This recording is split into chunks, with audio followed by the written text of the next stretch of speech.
Good morning, everyone. It's Kerry Jeffrey here for my regular live Friday. And I've done a couple of these so far. So the first one, which you can catch over on my YouTube account, so the Emotional Autoimmunity YouTube channel, was about how to talk with your doctor to get the best results. And then last week, I talked about the main issues in communication about chronic illness with your partner and a couple of tips and things on how to deal with that. And then today, I'm going to talk to you about family and friends. And when you have chronic illness, family and friends can be a great source of pain and guilt and a whole lot of things that are going on, and it's something that we all need to negotiate. And the important thing to remember about this, guys, itchy nose. The important thing to remember about this is that chronic illness is going to bring you face to face with a whole lot of issues that you didn't have before, right, that you've never had to deal with, because nothing in your life can prepare you for the reality of chronic illness and what it's like. And it can also highlight and exacerbate any existing issues in any of your relationships. So the things that you were able to just tolerate before, you're not going to be able to tolerate anymore because you just don't have the energy and you just can't deal with it. So if you're watching now on the live stream, can you please just say hi or something in the comments? Tell me where you're watching from, because I'd love to know. It's always good to know that you're not just talking to empty air and there are actually people out there. And so, yeah, let me know in the comments if you're watching and tell me where you're watching from, because that'd be really great for me to know. So when it comes to family and friends, there are two main issues here. So the first one is the ever popular disbelief, right? And we strike that everywhere we go, from doctors to partners to friends to family to strangers. You know, people have a lot of difficulty actually understanding what chronic illness is, actually believing that it exists, and actually believing that it does affect us to the extent that we say it does. So disbelief with family and friends can hurt even more, right? Because we really want our nearest and dearest to understand and be supportive, especially at a time when you're going through so much already. And it can feel really, really hurtful when your family or friends don't believe you. And an interesting thing that I've seen happen time and time again is that often in families where somebody else has a chronic illness, that person with the chronic illness can be the least supportive, which is quite strange, really. You would think or hope or expect that they would have some empathy or compassion. But again, it's that thing that we can only understand something through our own perspective.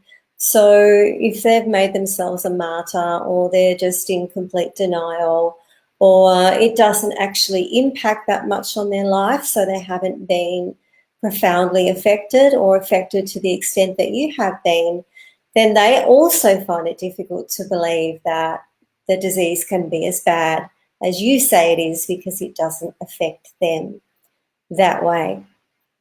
So, as I said, there's the two main issues. There's the disbelief, and the second one is guilt. And guilt is something generally that you experience. So let's deal with the disbelief first, right? Because that can be very off-putting, and it can be very upsetting, and it can be very frustrating, and it can be quite depressing, really. So how do you deal with disbelief, and what sort of forms can it take? Well, there's a couple of different aspects to this. So if you, like me, have changed your diet to help improve your health and get some of your healing and energy back, then the first layer of disbelief is that people don't believe that food has any impact on how you feel or what your symptoms are or that affects your health. So they can actually get very angry about this. It can be a very contentious issue, and they can either try and manipulate you with things like, oh, just have a bite of this, or, oh, I've been cooking all day. The least you could do is, eat some of the food. And, oh, you're going to upset me if you don't eat any of the food. I've worked really hard. I've slaved in the hot kitchen all day. And all that sort of manipulative rubbish. They're going to try and make it as hard for you to say no as they possibly can, because they don't believe it, right? They don't believe that food can have an impact on what you eat. And when you're facing any sort of disbelief from anyone, then it's got to get back to you being the one who believes. All right, and I've talked about this with doctors situation. It's the same with your partner. It is the same with anything. If you are the first person that you have to convince, right? Because if you can't convince yourself that this is a real issue, and if you don't take it seriously and you're not willing to set a boundary around it, then nobody else is going to believe you either, right? When you are convinced of something, when you are fixed in your conviction about that, people will quickly see that that's the way it is, and they're not going to change your mind. They're not going to convince you. And it doesn't have to be a big, altercation or a big confrontation or anything like that. You can just firmly and politely insist and say no. All right? So if somebody's offering you food, just say no thanks. No thanks. I'm not hungry. No thanks. No, I don't want to eat that. No thank you. No thank you. No thank you. You don't have to give a justification or an explanation. If they're really, really pushing and you do have somebody in your family that would eat that food, you can say, no thank you, but I would love to take some home for Fred.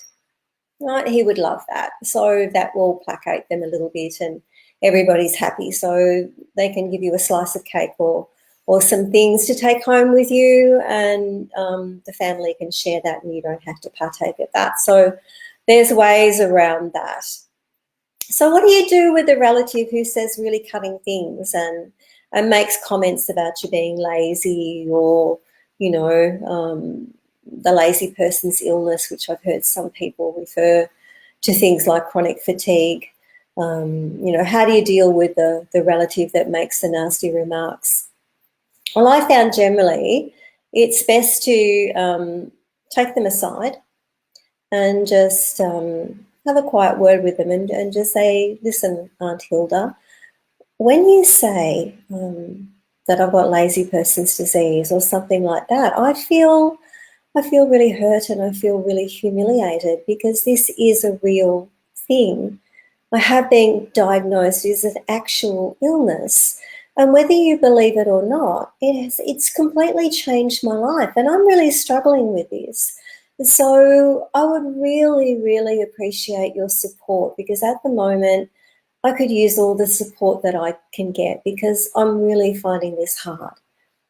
Now, generally, if you appeal to people that way, they will change what they're doing. If they're not, then you're going to have to take it to the next level, right, and think about some more serious ways to deal with them, or come up with some strategies that you can just let it go over your head and not worry about it, because ultimately at the end of the day, like, who cares what Aunt Hilda thinks, really? It's not your job to convince her that what you've got is real. You know what you've got is real, and that's all you need to deal with, right? And the same with any other family members. If you feel they're really not understanding what you're going through, then it's good to sit down with them and just say, listen,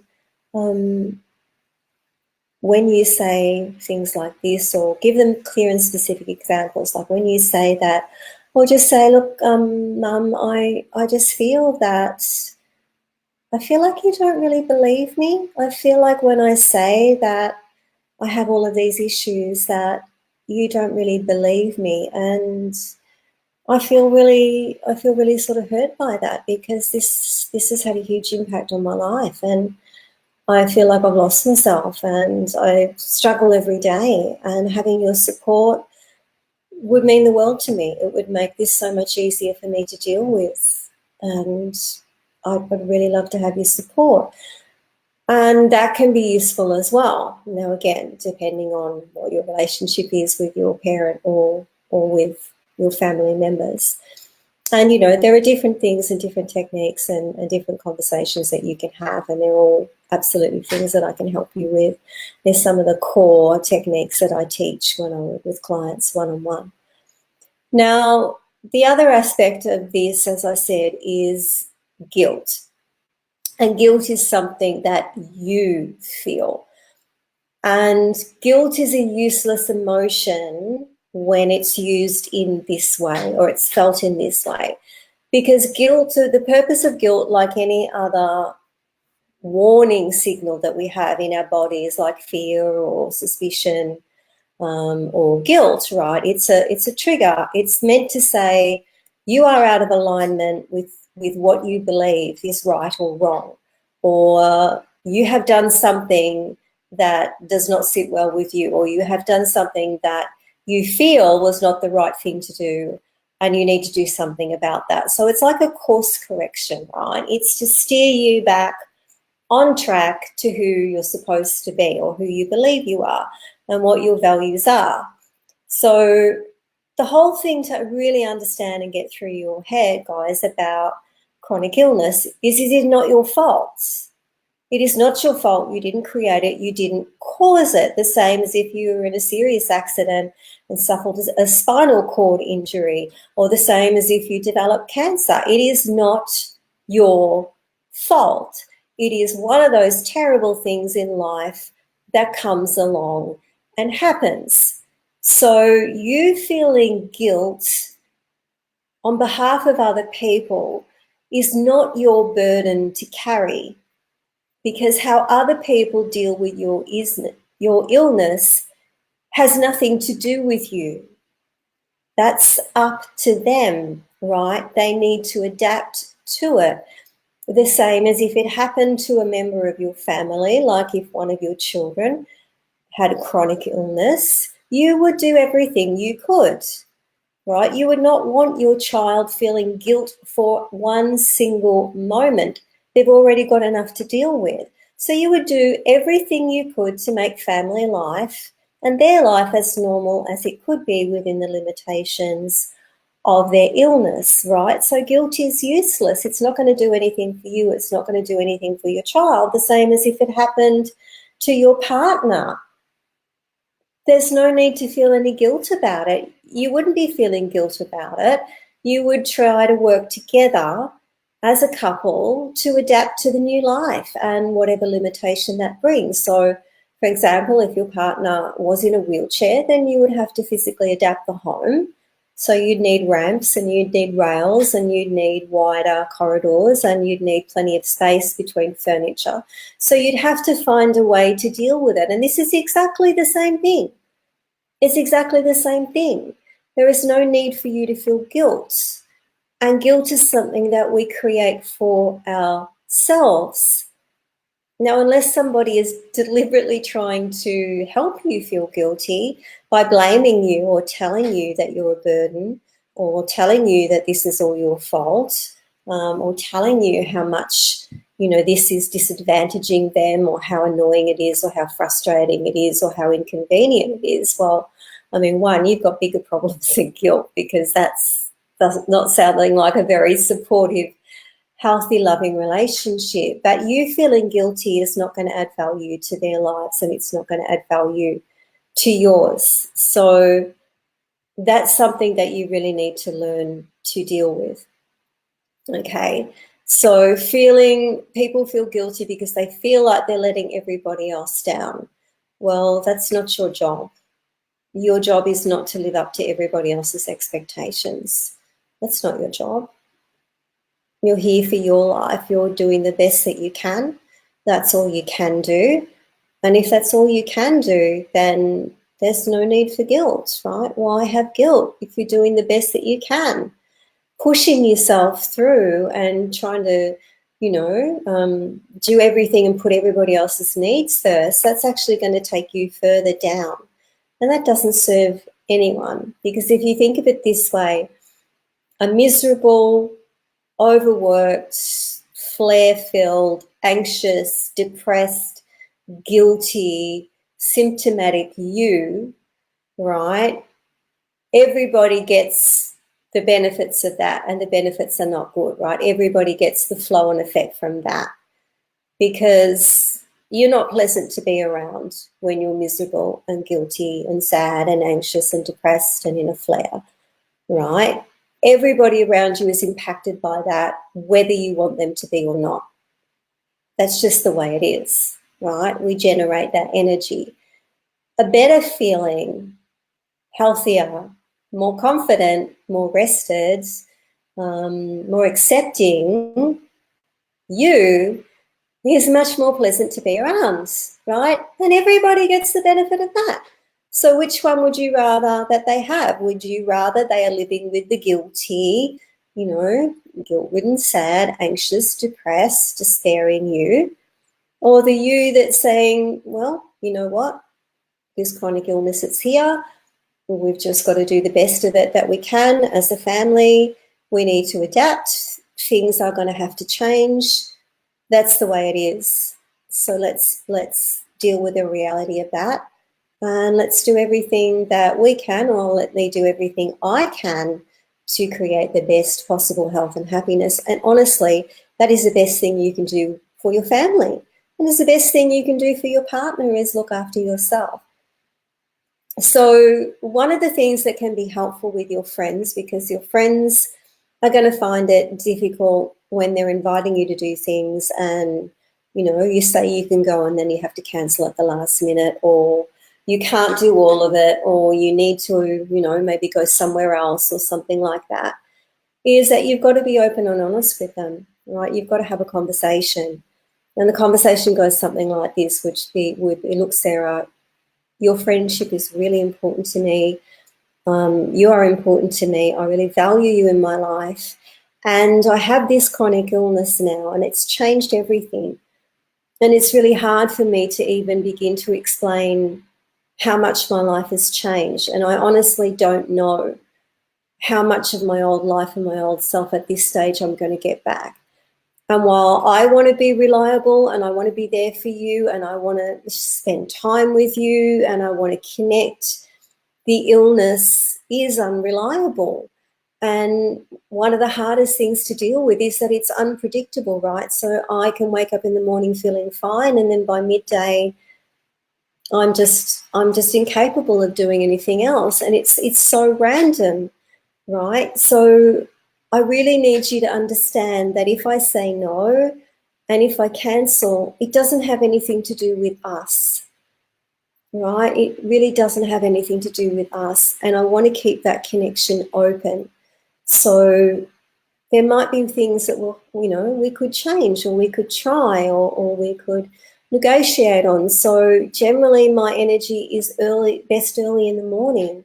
So maybe we could meet for a coffee, say around 10 o'clock, earlier in the morning, because generally that's where my energy is reliable. Like, I would love that.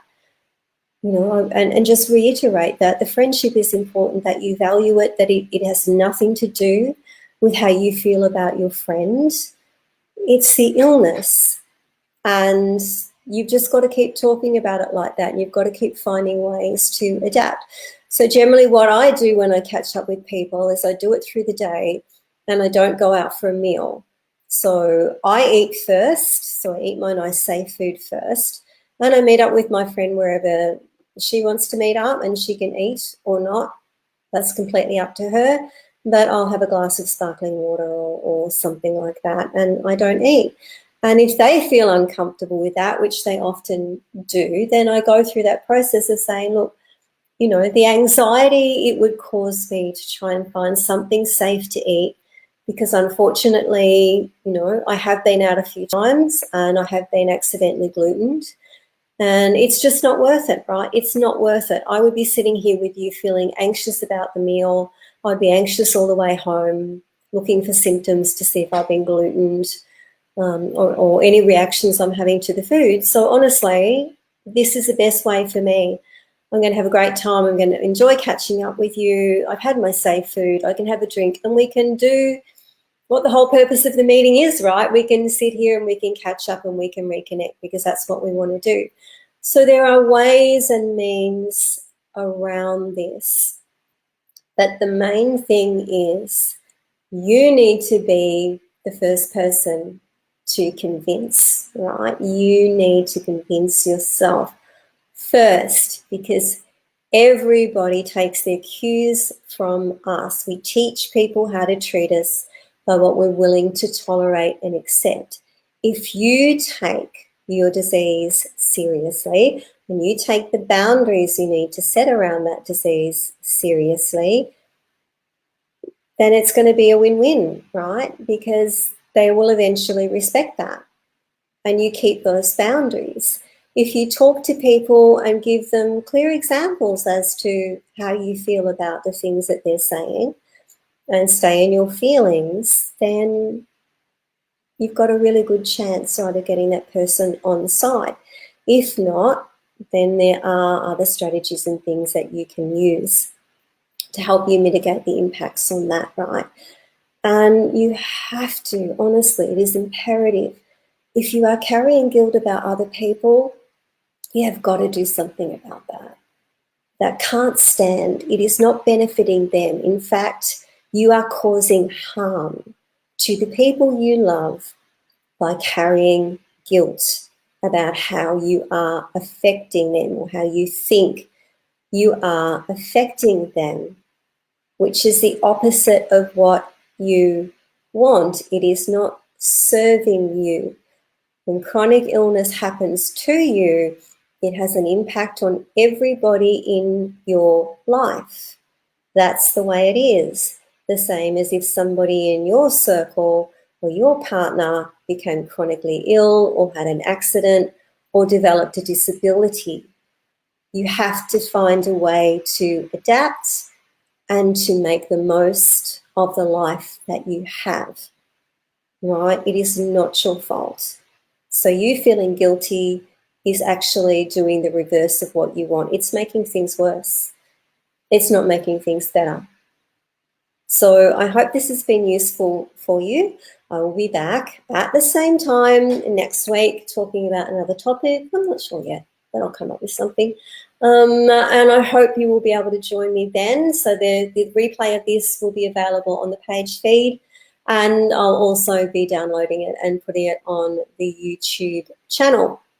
So if you're struggling with any of these things and you honestly can't get out of it yourself, and you just feel that you're in a box and you can't get out, or you can't find a solution, or you can't stop feeling guilty, or you can't deal with your family and friends because you feel like they're being unsupportive, or you feel like your partner isn't supporting you, and all those different sorts of things, and you don't know how to talk about it, and you don't know how to bring it up, then please book in a free discovery session with me.